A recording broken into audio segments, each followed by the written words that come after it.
Hello, kuya. Ay. Kuya, hello kuya. Ako nga po pala si Rizalyn Manzano, 30 years old from Cavite City. Happily married na po and may dalawa na po akong anak. Kuya, 7 po kami magkakapatid. And then sa 7 po magkakapatid, pangalawa po ko yan, kuya. And then kami po talaga yung original 4. Then yung 3 po, yun po kasi yung mga anak sa labas, kuya. Pero huwag nyo nang tanongin bakit naging 7 anak ng nanay ko, kuya. Kasi masyado po mahaba yung story. Pero kuya, yung sa 4 na yung kuya na kami yung original. Ngayon po, nagpakasal po yung mother ko.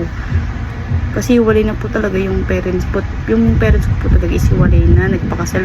Ngayon po, siyempre hiwalay na po sila. Nagpakasal po siya sa bago niya. And then, nung nagpakasal po siya sa bago niya, ang lumalabas po, kami na po yung anak sa labas. Kaya, yung sa ano po, yung 3, sila po yung original. Kami po yung hindi po, ganun.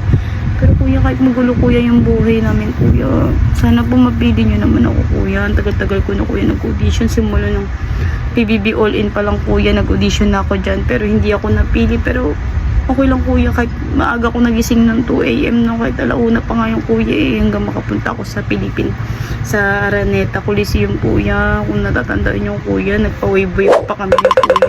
Ilang, sabi nyo, 5,000 lang kukunin yung tao. Pero mabot kami ng 10-15 mil na katao. Pero yun po, nakita namin si George Enjay, si Tony Gonzaga, si Bianca Gonzalez.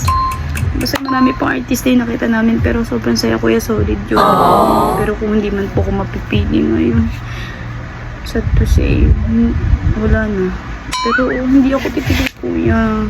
Sana mapili niyo pa rin po ako. Kasi hindi naman po to para sa akin. Para po to sa pamilya ko kuya. Kaya sana po piliin niyo na ako, kuya.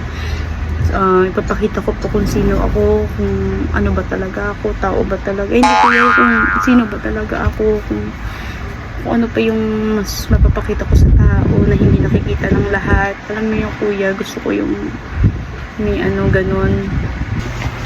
Kuya, kaya ko rin pong umacting. Mga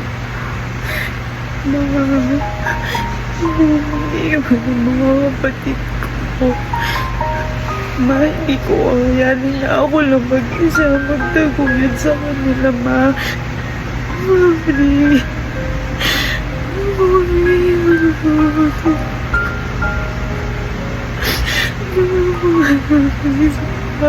Hindi ko kaya mag-isa, mami. Iwan.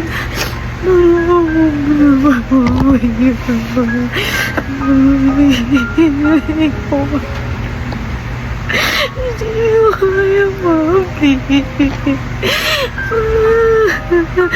Mami, hindi ko kaya na. Talaga kaya.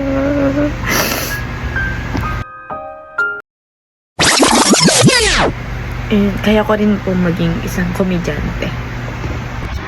Kuya, may joke po ako. Sabi nila, kailangan daw mag-exercise para pumayat. Kaya, araw-araw ko nag-exercise ng pasensya na. Kahit ang dami ko nakikitang pagkain.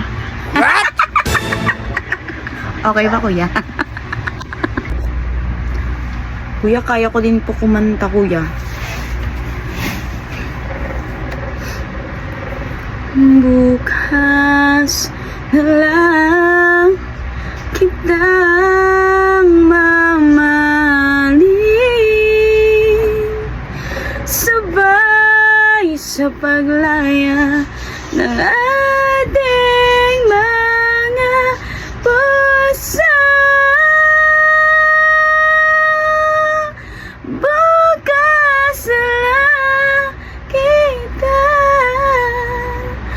Bukas halang kita. Bukas halang kita. Mahalin. Sana po magustuhan niyo, kuya.